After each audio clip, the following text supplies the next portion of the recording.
Hey guys, welcome back. This is sixth class of English. ये जो further category है guys, ये unit की कैटेगरी है. नाउन में जो हमने यूनिट केस पढ़ा था उसकी कैटेगरी है. तो हम आज बेसिकली फ्रैक्शन को स्टडी करेंगे. Fraction is basically when we represent any number in the form of p and q, where p is numerator and q is denominator. Denominator हमें ये बताता है कि टोटल कितना है, टोटल क्वांटिटी कितनी है. न्यूमरेटर हमें ये बताता है कि उस क्वांटिटी का कितना पार्ट हमने कंसिडर किया है. So we are having here a shaded region, shaded disc, जिसमें हमने 1/3 पार्ट को शेड किया है, शेडेड रीजन. अब हमारे पास फ्रैक्शन के कुछ टाइप्स आते हैं. Like first type is unit fraction. Unit fraction is what, जब हमारे पास न्यूमरेटर की वैल्यू 1 होती है, और you can say numerator is unit 1 single, and denominator जो होता है वो न्यूमरेटर से बड़ा होता है. इस केस में जब हमारे पास हमने कंसिडर ही 1 को किया है, न्यूमरेटर इज़ बेसिकली हम किस पार्ट को कंसिडर कर रहे हैं. अगर वो ऑलरेडी 1 है, मतलब सिंगुलर है, तो डिनोमिनेटर को भी हम सिंगुलर कंसिडर करेंगे और इसके बाद जो वर्ब आएगी वो भी सिंगुलर काउंट होगी. इसका ओवरऑल एक्सप्रेशन क्या है, जब न्यूमरेटर 1 है while denominator is greater than numerator, so we will consider denominator as singular and we will use singular helping verb. Here we have second type, that is proper fraction. In proper fraction we have a complete fraction which is not further divided. So you can say it's 2/3 or 2/3. So we will consider which one is correct here. Here numerator is greater than 1 means it's plural. So we will consider denominator here plural and we will use plural helping verb. When numerator is greater than 1 but lesser than denominator, then we will use plural helping verb. So here 2/3 is wrong and 2/3 is correct, and according to this we will use plural helping verb, that is are. Improper fraction is basically fraction which is not proper, which can be further fracted. For example, we can easily we can make it a mixed fraction. For example, 1 and 2/3 mixed fraction. So here we will consider 5/3 or 5/3. 5/3 is the correct answer, and according to this we will use R. Here numerator is greater than 1 and numerator is also greater than denominator, so we will consider it plural and we will use plural helping verb. After that we have last category, that is mixed fraction. In mixed fraction we have two parts. Like here we have improper fraction. Improper is further divided into two parts, that is 1 and 2/3. So we can consider it plural, 1 and 2/3, and according to this we will use R helping verb. 1 and 1/10 R. 1 and 1/10 R. So guys जब भी एक से ज़्यादा होगा तो मतलब वो plural होगा और उसके साथ प्लूरल हेल्पिंग वर्ब आएगी. गाइज हमारे पास यहाँ पे कुछ एग्जाम्पल्स हैं. इन एग्जाम्पल्स को करने से पहले मैं एक बार आप इनको स्टडी कर लेते हैं. He saw a 6 feet snake. He bought 10 inches pipes. Raki spent 10 rupees. Shekhar spent 3 days. She sold 2 dozens. Karan spent 3,000. Hundreds of shops are closed. Thousands of letters has been sent. Lakhs of thousands of students have appeared. 2 spoonfuls milk will be needed. Handfuls of soldiers have fought well. So guys, हम लोग इनको किस तरह से correct करेंगे, पहले हम लोग कैटेगरी देख लेते हैं.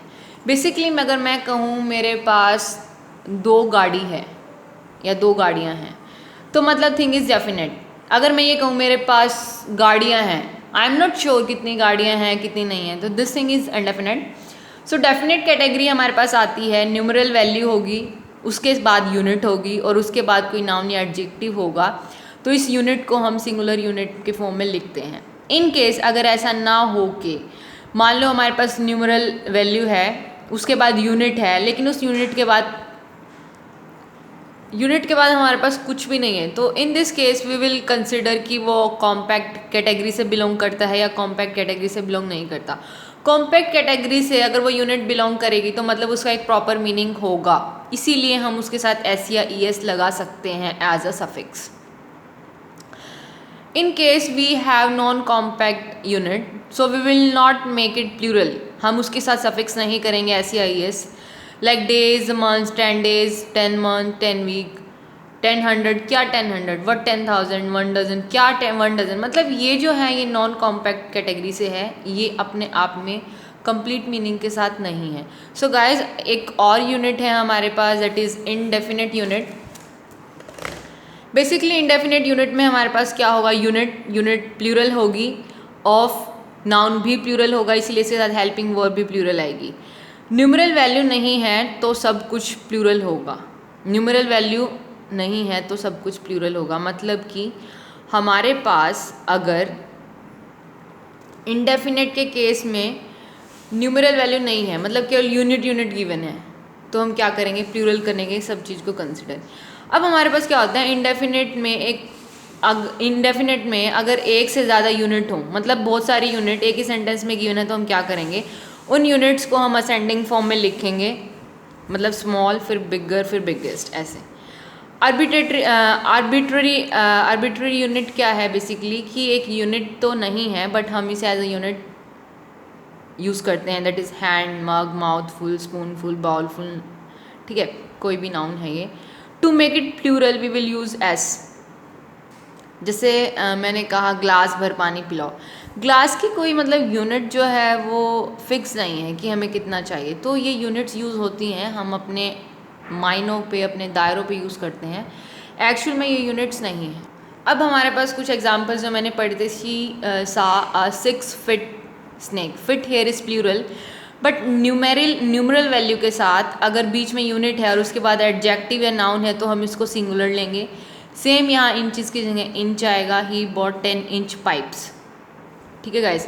राखी स्पेंड 10 rupees, 10 rupees, मतलब जो ये कैटेगरी है वो है कॉम्पैक्ट कैटेगरी, जिसका अपने आप में मीनिंग है कि राखी ने 10 रुपये खर्च किए। Shekhar spend 3 days, compact category, तो हम इसको प्लूरल लिखेंगे, राखी स्पेंड 3 days। अब गाइस हमारे पास क्या है, सी सोल्ड 2 डजन्स, मतलब हमें पता है कि उसने कुछ बेचा है, लेकिन क्या बेचा है हमें कुछ भी नहीं पता, इसलिए यहाँ डजन्स नहीं सिंगुलर आएगा, डजन। करण स्पेंड 3000, हमें नहीं पता कि उसने 3000 क्या स्पेंड किया, तो थाउजेंड्स नहीं होके 1000 आएगा, क्योंकि नॉन कॉम्पैक्ट कैटेगरी के साथ हम SEIS नहीं लगाते। अब हमारे पास ये जो कैटेगरी है ये है इंडेफिनिट की, इंडेफिनिट में यूनिट भी प्लूरल होगी, नाउन भी प्लूरल होगा और हेल्पिंग वर्ब भी प्लूरल आएगी। Hundreds of shops are closed, thousands of letters have been sent, same category है इंडेफिनिट प्लूरल वाली। Lakhs of thousands of students has 40, अब यहाँ पे मल्टीपल यूनिट्स है तो पहले छोटी यूनिट लिखेंगे, thousands of, lakhs of students, and जो कैटेगरी आएगी वो प्लूरल ही होगी। 2 spoonfuls milk will be needed, 2 के बाद नाउन है तो ये सिंगुलर होगी, इसलिए हम स्पूनफुल ही लिखेंगे बस, डेफिनेट कैटेगरी से है, ये जो रूल हमने ये पढ़ा था। हैंडफुल्स ऑफ सोल्जर्स, ये क्या है, प्लूरल कैटेगरी है, प्लूरल यूनिट, प्लूरल नाउन, तो हैव आएगा, 412। सो गाइज ये था हमारे पास कुछ एग्जाम्पल्स। अब हमारे पास नाउन का एक अलग कैटेगरी आती है यूनिट की, जिसको हम बेसिकली रिमेंबर कर सकते हैं अवध से पहले, अवध से पहले। It is basically amount, W stands for weight, D stands for distance, H stands for height and S stands for speed, P stands for period of time। इनके 2 फंक्शंस आते हैं, 2 तरह से इनके फंक्शंस आते हैं। एक होता है जब हम इनको एक यूनाइटेड सेंस में लिखेंगे, एक होता है distributed sense, that is divided sense. If we are using them in united sense we will use singular helping verb, चीज़ों को इकट्ठा मिलाकर बताना, and in case of divided sense we will use plural helping verb. तो यहाँ पे guys क्या है, 10,000 rupees is are in my pocket, एक जगह है पॉकेट, एक जगह रखे हैं तो मतलब वो यूनाइटेड सेंस में है तो मतलब इज़ आएगा। पॉकेट्स मतलब कई सारी पॉकेट्स को मिला के मेरे पास टोटल 10,000 रुपीज़ हैं तो मतलब आर आएगा। 10,000 rupees is are saved today, saved किए हैं कि एक जगह इकट्ठा किया है मतलब इज़ कैटेगरी। अगर यहाँ पे ऐसे होता है 10,000 रुपीज़ डिस्ट्रीब्यूटेड टुडे तो यहाँ पे आर आता। 65 kilograms is are his weight, अब उसका वेट जो होगा वो यूनाइटेड सेंस में होगा, ऐसा नहीं है कि वो इस तरह से बताएगा कि हाथ का वजन इतना है, पैर का इतना है, सर का इतना है। So this is the way of united sense we will use here. 650 kg is his weight. 5 miles is are covered on foot. अगर हम केवल ऑन फुट तक बात करें तो एक यूनाइटेड सेंस है, तो आएगा इज। अगर हम कहें 5 miles are covered on foot and by bicycle, तो ये आएगा डिस्ट्रीब्यूटेड, तो यहाँ पे आएगा आर। ठीक है, अब नाउन की कोई वोकैबलरी से रिलेटेड हम बात करेंगे। अनकाउंटेबल नाउन बेसिकली वो नाउन होते हैं जिनको हम लोग प्लूरल फॉर्म में कन्वर्ट नहीं कर सकते, जिनका हम प्लूरल बना ही नहीं सकते, उनके साथ हम एस या ई एस नहीं लगा सकते। अगर हम एस या ई एस, वो सिंगुलर होते हैं, अगर हम इनके साथ एस या ई एस लगाते हैं तो कुछ चेंजेस आते हैं, इनका बेसिक मीनिंग चेंज हो जाता है, जो इनका मूल अर्थ होता है वो बदल जाता है। For example no pain no gain, here pain is ache, दर्द, लेकिन हम जब इसको प्लूरल बना के इसके साथ एस कैपिटल एस जोड़ देते हैं एज अ सफिक्स, तो इसका मतलब जाता है struggle, efforts. So here we are looking कि इसका मीनिंग जो है वो बदल गया है। शब्दों का प्लूरल बनाने से इनके मीनिंग में बदलाव आता है। Money wealth, monies assets. Assets क्या होता है? कंपनी जब अपने आप को इस्टेब्लिश करती है तो अपने एसेट्स को शो करती है, एसेट्स को। वो कभी भी कंपनी चीज़ों को बेचकर मनी की फॉर्म में कन्वर्ट कर सकती है। MOU, memorandum of understanding. Iron is basically a metal and its plural is irons, chain and fetters. कैदी को बांधने की बेड़ियाँ होती हैं। Gold is metal, golds medal. Advice, सलाह, counselling. Advices, information.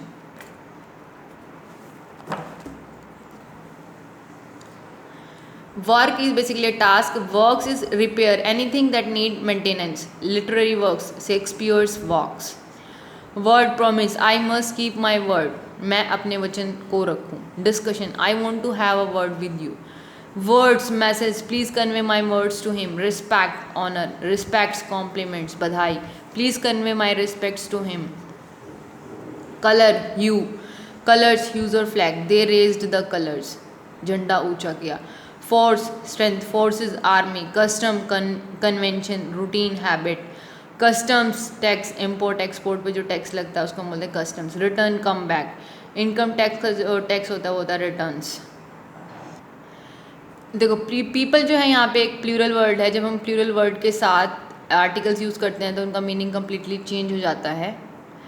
A nation, a people मतलब a nation, peoples nations. Authority होती है पावर, मतलब कि किसी के पास पावर है, दिल्ली ट्रैफिक पुलिस, उसके पास पावर है, वो एक अथॉरिटी है। अथॉरिटीज़, जिसके the person who use the power, मतलब पुलिसमैन, पुलिसमैन उस पावर को यूज़ कर सकते हैं। आर्म, लिम, हाथों में पैरों में लिम्ब होते हैं, upper limb, lower limb. Arms, weapons. Air, atmosphere. Airs, proud behaviour, अकड़ के चलना, गर्व भरा व्यवहार। Breeze, moving air. Wind, strong breeze, strong wind. Gust, sudden blow of air, हवा का झोंका। Issue, problem, issues, children. अब नाउन के नेक्स्ट लेवल पर चलते हैं, that is slang. In dictionary we have words with different meaning, but in practical life हम उनको कुछ अलग तरीके से यूज़ करते हैं। लाइक गो टू हेल, नरक में जाओ। नरक का रास्ता कहाँ है? नरक एक्चुअली कोई भी जगह नहीं है, हम अपना फ्रस्ट्रेशन या एंगर रिलीज करने के लिए इस तरह के वर्ड्स को यूज़ करते हैं। What the hell is going on. Meet my aunty, aunty, aunt से हमें स्पेसिफाई हो रहा है कि तुम अपनी आंट को स्पेसिफाई कर रहे हो। वाई लगा के फेमिनिन करके सुपरफ्लोस करने की कोई ज़रूरत नहीं है। उसके बाद हमारे पास आता है I want your copy. Copy is basically a clone, नकल नहीं। I want your notebook. He is our English teacher. English teacher, English ने नहीं बनाया उस टीचर को, he is our teacher of English.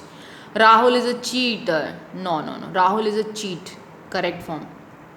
Ayesha है शॉप लिफ्ट। शॉप लिफ्टर नहीं, shoplift वही होता है जो दुकानों से सामान चुराता है। Shoplift is enough. Pickpocket, pickpocket जेब कतरा। पिक पॉकेटर ER लगाने की कोई ज़रूरत नहीं है। She is an S journalist. यहाँ पे एस ताश का इक्का नहीं, इसका हमारा मीनिंग है एनिमेंट। Superfluous expression, superfluous expression is basically when we are using more than required words. Like मुझे गीला पानी पिलाओ, पानी ऑलरेडी गीला होता है। आज धूप गर्म है, धूप ऑलरेडी गर्म होती है, स्पेसिफाई करने की जरूरत नहीं है। For example I want a free gift, gift already free होता है, free gift. Latest update, update latest होती है। रेगुलर सीरीज, सीरीज होती ही रेगुलर है। सेम आइडेंटिकल, आइडेंटिकल होता ही सेम है। तो इस तरह के जो वर्ड्स हैं वो सुपरफ्लुअस हो जाते हैं कि दो दो वर्ड्स यूज़ कर रहे हैं और दोनों का सेम मीनिंग है, तो हमें शायद यूज़ करने की ज़रूरत नहीं है। उसके बाद हमारे पास आता है रेगुलर कस्टम। जो कस्टम होते हैं वो तो होते ही रेगुलर है। यूजुअल, ट्रेंड, ट्रेंड होता है यूजुअल है। पास्ट की हिस्ट्री, हिस्ट्री होती ही पास्ट की है। अनइंटेंशनल मिस्टेक, मिस्टेक होती ही अनइंटेंशनल है। सरप्राइज होता ही अनएक्सपेक्टेड है, तो ये भी जरूरत करने की। Postpone until later, postpone is basically when we are moving and shifting anything in future. Later का मीनिंग भी वही है, तो हमें उसको यूज़ नहीं करेंगे। मे आई आस्क, हम अगर पूछ रहे हैं तो ऑब्वियसली कुछ सवाल होगा तो क्वेश्चन लगाने की जरूरत नहीं है। फाइनल डेस्टिनेशन, डेस्टिनेशन होता ही फाइनल है। कंक्लूजन भी फाइनल होता है एंड एस्टिमेट ऑलरेडी रफ होता है, तो ये वर्ड्स हमारे सुपरफ्लोस हैं, इसलिए हम लगाने की जरूरत नहीं है। So guys, this is our 6th class. Hope you like this video. Bye bye. And if you like this video, please do share this with your friends, family, whoever preparing for government job, and please subscribe my channel. Don't forget to click the bell icon. Bye bye.